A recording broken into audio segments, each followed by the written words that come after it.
मैं एक ऐसी शख्सियत को यहाँ बुलाना चाहूंगा। एक बार जहाँ बाहर जो लोग मेरी आवाज सुन रहे हैं, आपसे निवेदन है कि इस दोपहर इस गर्मी में जिस आवाज के लिए आप ललाई थे, ऐसे शख्सियत आपके बीच में आने वाली हैं। मैं बुलाना चाहूंगा बांसवाड़ा डूंगरपुर के लोकप्रिय विधायक, आदिवासियों के सांसद, आदिवासियों की बुलंद आवाज, युवाओं के प्रेरणा स्रोत, राजनीतिज्ञ भाई सांसद राजकुमार जी राउत को मैं कुछ लाइन पेश करके यहाँ से सम्मान अंकित करना चाहूंगा। जोरदार करकल ध्वनि से आप लोग उनका स्वागत करेंगे। मैं कुछ लाइनें पेश करूंगा भाई साहब के लिए कि तकदीर से जब हमें हिस्सा मिलता है, प्यार भरा कोई जब रिश्ता मिलता है, रोशन हो जाती है ये दुनिया जब रिश्तों में आप जैसा फरिश्ता मिलता है। बहुत बहुत धन्यवाद सर।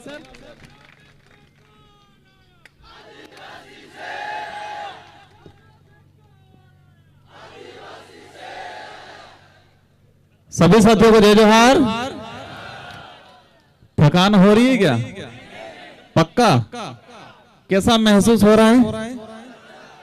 बहुत शानदार। पहली बार आज आदिवासी विश्व आदिवासी अधिकार दिवस के उपलक्ष्य में जो हर वर्ष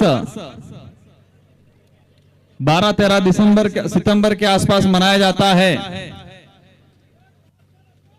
मारवाड़ के साथियों के द्वारा इस क्षेत्र के साथियों के द्वारा इस विश्व आदिवासी अधिकार दिवस के उपलक्ष्य में आयोजित कार्यक्रम, इस कार्यक्रम में एक सुनहरा अवसर मिला आज। ऐसा संजोग बैठा है कि यहां पर हर विचारधारा का साथी बैठा हुआ है। विश्व आदिवासी अधिकार दिवस है, लेकिन हर समाज का साथी यहां बैठा हुआ है, प्रतिनिधित्व करने वाला, इस क्षेत्र का प्रतिनिधित्व करने वाला। हमारे बीच में यहां के सांसद साथी, मेरे लोकसभा के साथी उम्मीदवार राम जी बेनीवाल वो पहुंचे थे, लेकिन किसी कारणवश चले गए, वो इस कार्यक्रम के हिस्सा बने। साथ ही स्थानीय विधायक भाई रविंद्र भाई भाटी, जब लोकसभा का चुनाव हो रहा था तो खतरनाक परवान पे चढ़े हुए थे इधर से जोरदार तरीके से, लेकिन कोई दिक्कत नहीं।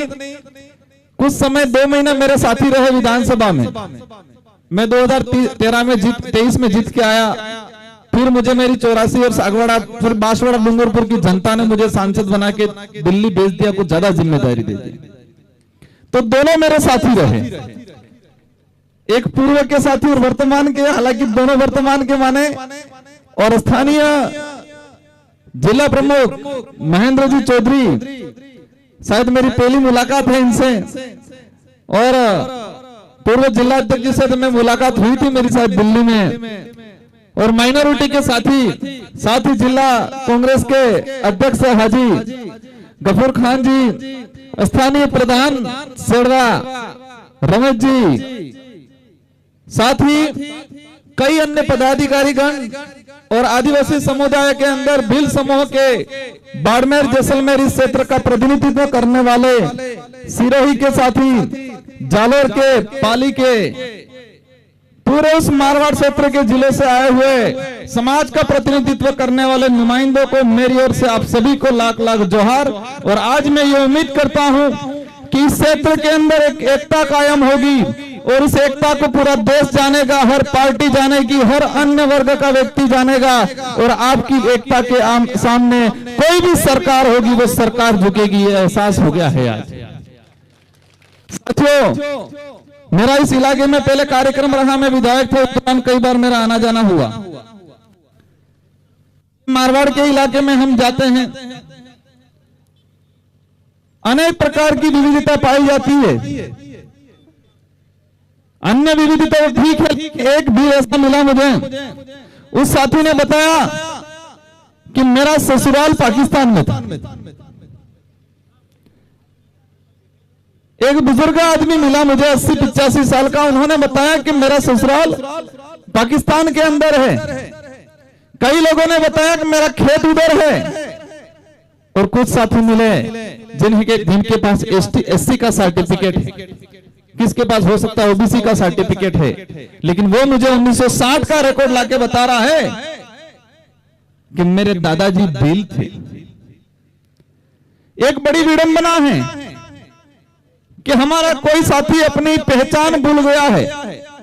कुछ परिस्थितियां रही होगी, कोई समस्या रही होगी, या अज्ञानता वंश अपनी पहचान भूल गया है। लेकिन आज ये कार्यक्रम की वजह से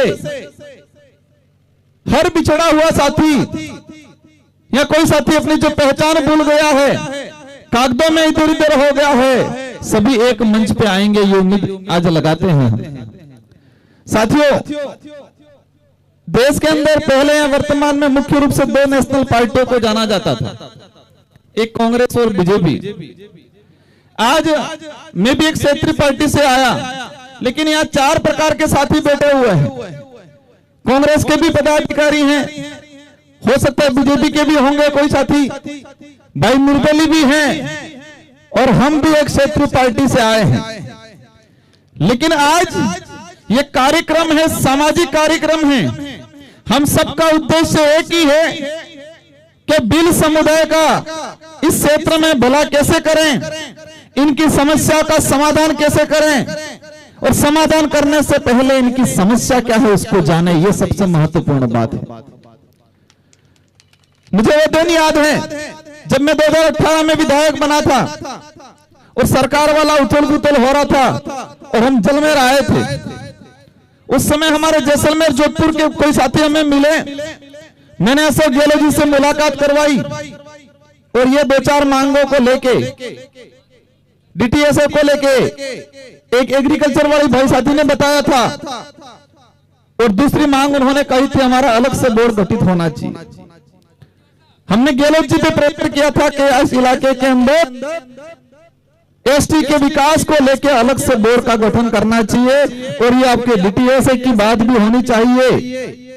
लेकिन गहलोत जी भी काम तो करते हैं, लेकिन थोड़े चालाक तो हैं, उनको जादूगर के रूप में जाना जाता है कि नहीं जाना जाता है। लेकिन उन्होंने एक काम जरूर किया, उस दिन कहा भाई राजकुमार ये आपकी बात। उस समय कीर्ति भील करके वो लेडीज थे, उनको शायद अध्यक्ष बनाया, वो भी मीटिंग में थे, और गहलोत जी ने कहा, मैं और मेरे साथी सीनियर साथी थे राम प्रसाद जी, कि मैं मांग एक आधी पूरी जरूर करवाऊंगा। और जैसे नेक्स्ट बजट आया और उन्होंने बजट घोषणा में अपने यहाँ के लिए अलग बोर्ड की घोषणा की, और उसकी वजह से कई हमारे साथियों को फायदा मिला और छात्रावासें खुली। लेकिन मैंने कहा गहलोत जी को मजा नहीं आएगा, थोड़ा और करना पड़ेगा, मुख्य मांग ये है। लेकिन सरकारें बदली है, सरकारें आती जाती रहेगी, बदलती रहेगी। हमें इस क्षेत्र के अंदर मेरा आपसे अनुरोध है कि आपको एकजुट होना है, आपको शिक्षा के लिए काम करना है। जो भी साथी, जो भी पार्टी आपके लिए काम करे उसके साथ डट के रहना, कोई भी हो। आज दो विचारधारा के साथी हैं यहाँ, उम्मीदवार जी आए, भाई रविंद्र जी हैं, आपके लिए सभी बराबर हैं। जीतने के बाद जनप्रतिनिधि के लिए भी सभी लोग, जनता बराबर होती है। किसने वोट दिया, किसने वोट दिया ये महत्वपूर्ण नहीं है, जनता सबकी होती है। जो जीतता है उसकी जिम्मेदारी है सबको साथ में लेके चलना। और मुझे उम्मीद है भाई रविंद्र जी से भी और उम्मीदवार राम जी से भी और जिला प्रमुख जी से भी कि इस समाज की हालत, हमारे इस इलाके में हालत खराब है। भौतिक विकास की बात आए, आपको करना है। उम्मीदवार राम जी ने 20 लाख की घोषणा की है, साथ ही जिला प्रमुख जी ने भी 10 लाख की यहाँ के लिए घोषणा की है, और भाई रविंद्र जी ने भी घोषणा की है कि मैं DTS की बात को विधानसभा में उठाऊंगा। उम्मीदवार राम जी को भी कहा है, भाई रविंद्र जी भाषण दे रहे थे, पीछे से अंगुली मेरे को कर रहे थे, आप बोलो बोलो कुछ घोषणा यहाँ के लिए भी करे। मैंने कहा हमारे भाई हैं, मैं अवश्य कराऊंगा, आज नहीं तो कल भी इस इलाके के लिए, इस क्षेत्र के लिए, इस समाज के लिए और इस जगह के लिए रविंद्र भाई के विधायक कोटे से भी आपको पैसा देंगे, आप निश्चित रहना। क्योंकि हमें एक ही चीज करना है, जो हमें साथ देगा, जो हमारा काम करेगा, जो हमारा विकास की बात करेगा, जो हमारी समस्या का समाधान करेगा, उसके साथ डट खड़ा रहना है। और इतिहास गवाह है कि इस कौम ने जिसी के साथ वादा किया है वो निभाया है, भले सर कट गया हो वो निभाया है। हमारे पूर्व वक्ताओं ने सारे इतिहास के पन्नों को लेके बात बता दी आपको। हर जगह भील समुदाय ने किसी को आश्वासन दिया है, किसी को वचन दे दिया है तो साथ में खड़ा रहा है, परिणाम की चिंता नहीं की है। हमारा ताजा उदाहरण हम देख सकते हैं, ताजा उदाहरण तो नहीं कहेंगे लेकिन लेटेस्ट नजदीक का उदाहरण हमारा, जब महाराणा प्रताप को आज पूरे देश के अंदर एक महान राजा के रूप में जाना जाता है। देश के इतिहास में पढ़ाया जाता है कि जब मुगलों का राज था उस दौरान सारे देश के राजाओं ने मुगलों की अधीनता स्वीकार कर ली, लेकिन राणा प्रताप ऐसे एक व्यक्ति थे जिन्होंने मुगलों की अधीनता स्वीकार नहीं की। ये इतिहास के पन्नों में पढ़ाया जाता है और इसीलिए उनको राणा प्रताप से उनको महाराणा प्रताप कहा जाता है पूरे देश के अंदर। लेकिन उस इतिहास के तह में जाएं, उस समय उनके साथ कंधे से कंधा मिला के कौन खड़ा था? राणा पूजा भील की सेना खड़ी थी और एक मुस्लिम सेनापति था हकीम का सूरी, वो डट के खड़े हुए थे। पिछली बार में विधायक था, विधानसभा के अंदर 2019 में हंगामा खड़ा हुआ। पूर्व सरकार थी भाजपा ने, उन्होंने एक पाठ्यक्रम के अंदर संशोधन करने का प्रस्ताव भेजा कि महाराणा प्रताप और अकबर की लड़ाई धर्म की लड़ाई थी। हम सब ने खुल के विरोध किया, वो धर्म की लड़ाई नहीं थी, वो सत्ता की लड़ाई थी। क्योंकि महाराणा प्रताप के साथ भील खड़ा था, मुसलमान भी था और अकबर की तरफ से मान सिंह था, तो धर्म की लड़ाई नहीं हो सकती है। इसलिए कई बार हम पे आरोप लग जाते हैं कि राजकुमार तो धर्म विरोधी है। धर्म प्यार स्नेह सच्चाई स्वीकारता है, धर्म झूठ नहीं सिखाता है। उस समय हमने आश्वासन दिया था, जब महाराणा प्रताप जंगलों में आए,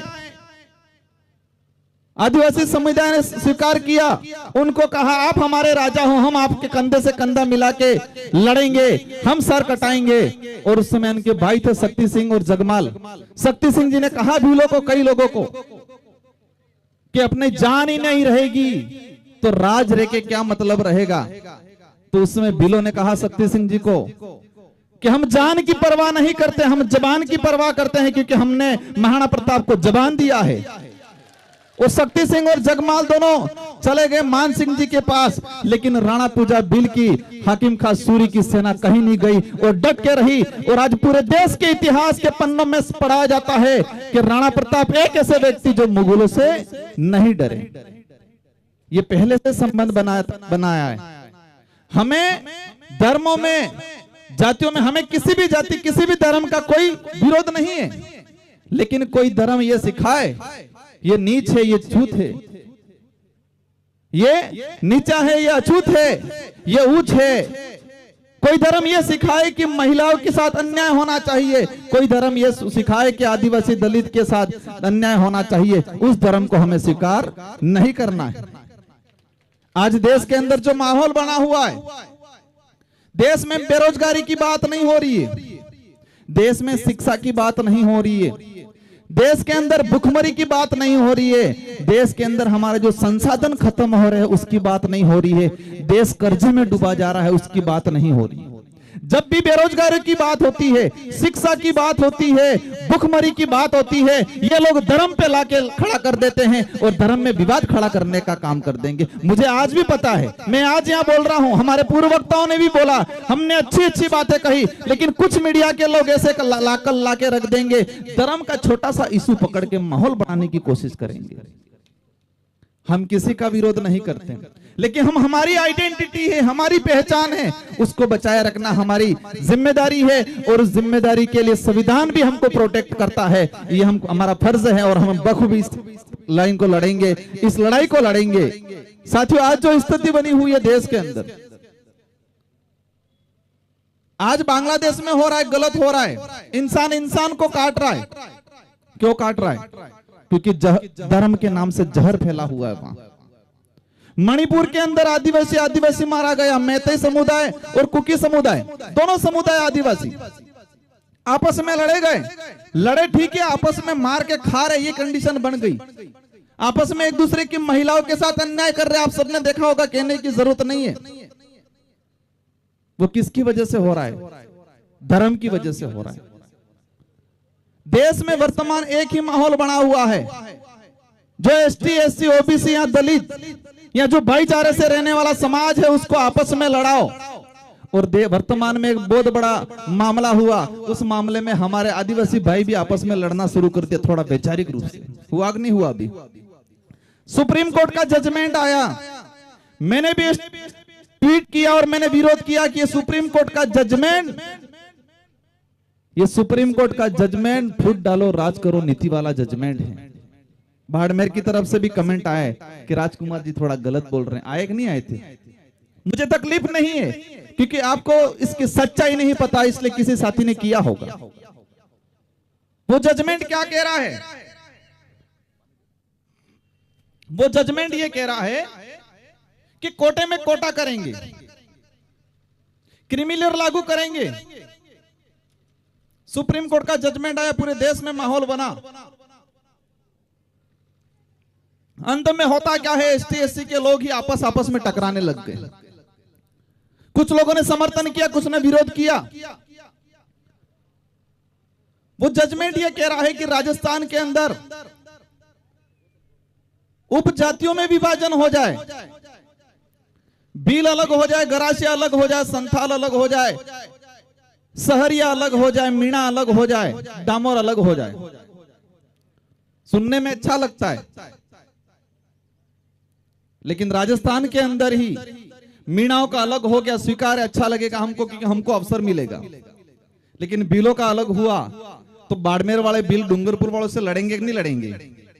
क्या डूंगरपुर वालों की कंपटीशन बाड़मेर वाले कर पाएंगे पढ़ाई के मामले में? ये कभी पॉसिबल नहीं है और ये लोग करेंगे भी नहीं। लेकिन आपस में देश लेवल पे जो एकता बन रही है हमारी, उस एकता को तोड़ने का काम कर रहे हैं ये लोग। हमारे खेरवाड़ा और ऋषभदेव के भाई जो भील हैं लेकिन कागजों में आज मीणा बन के बैठे हुए हैं, वो कहां जाएंगे?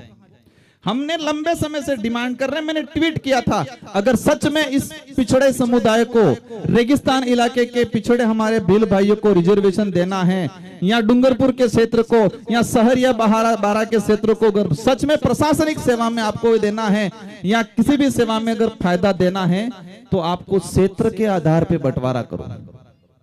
डीटीएस की मांग अपने क्षेत्र के आधार पर ही है।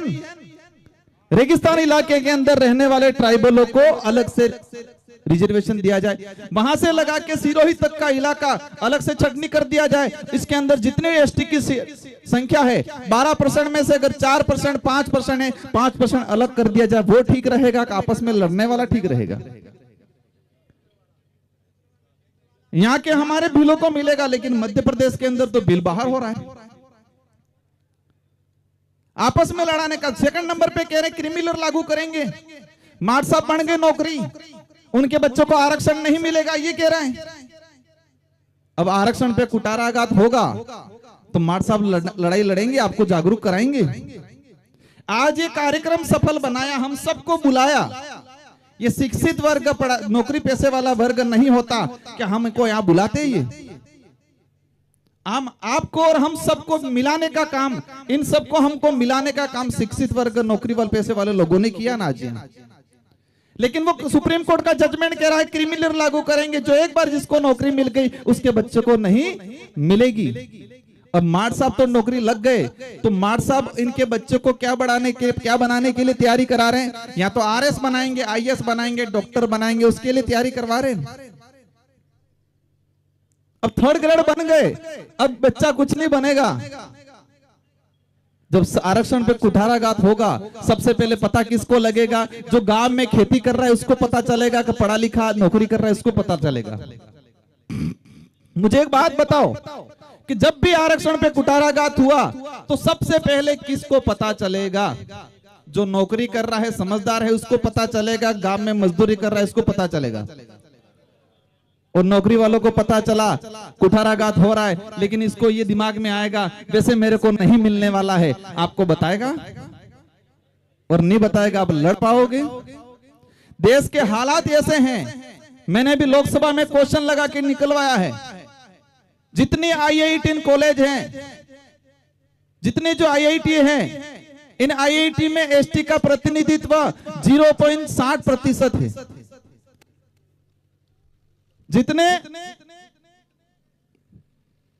जितने विश्वविद्यालय हैं इन विश्वविद्यालय में प्रोफेसर एसटी का 2% है। इसी कंडीशन एससी की है। हम उच्च पदों पे जा ही नहीं पाए, हम थर्ड ग्रेड बनते ही लड़ना शुरू कर दिया आपस में लड़ाने वाले लोगों ने, और हमने इनको मान लिया। हमें ओनली फॉर डीटीएस चाहिए, यही चाहिए ना। और उसको लेके लास्ट इधर गंगानगर से लगा के आपके जालोर तक एकजुटता बनाओ और आंदोलन तैयार करो, घर टू घर आंदोलन तैयार करो, घर घर पे लगना चाहिए। और आपने एक भाई ने बोला था डीटीएस है तो वोट है, डीटीएस नहीं है तो वोट नहीं है। ये मुहिम चलानी पड़ेगी, हम सब साथ देंगे। मुझे उम्मीद है हमारे मंच पे बैठे हुए अन्य पार्टी के साथी भी साथ देंगे। इसमें किसी को नुकसान नहीं है, किसी को नुकसान थोड़ी है, किसी पार्टी को नुकसान नहीं है, किसी समुदाय को नुकसान नहीं है, एसटी एसटी को भी अंदर नुकसान नहीं है। ये डिमांड है हमारी, उस डिमांड को पुरजोर तरीके से हमको आगे ले जाना है। साथियों, देश के अंदर जो माहौल बना हो, जल जंगल जमीन के हम नारे लगाते बात करते, लेकिन जमीनों के जो हाल हैं, पिछले 5 साल के अंदर टाइगर प्रोजेक्ट के नाम से पूरे देश के अंदर 2.5 से 3 लाख आदिवासियों को रिकॉर्डली विस्थापित किया गया। रिकॉर्डली कागजों में सरकार का आंकड़ा है। अब आप समझ लो, रिकॉर्डली अगर 3 लाख आदिवासी विस्थापित हुए तो जो वहां पर बिलाना या फॉरेस्ट में बिना रिकॉर्ड के कितने लोग रह रहे होंगे? जस्ट डबल संख्या मान लो, 5 लाख आदिवासी लगभग पिछले 5 सालों के अंदर टाइगर प्रोजेक्ट के नाम से विस्थापित हो गए।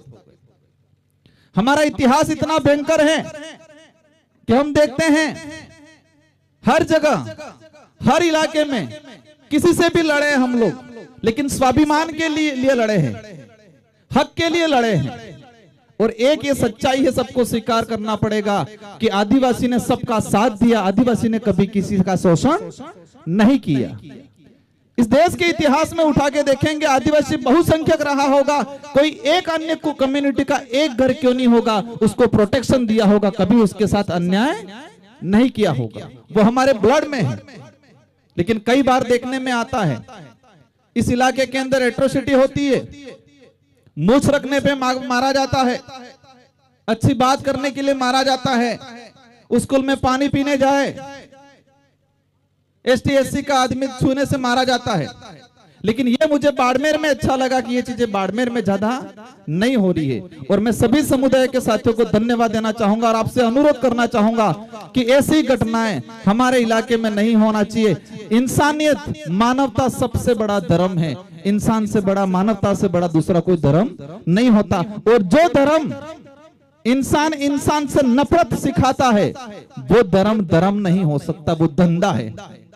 जो धर्म इंसान को इंसान से नफरत सिखाता है, इंसान में भेद करता है, वो धर्म नहीं हो सकता, वो एक धंधा है। और उस धंधे की दुकान को इस बार शटर लगाएंगे पूरे देश के अंदर, ये इस बार ठान के जा रहे हैं अपन लोग।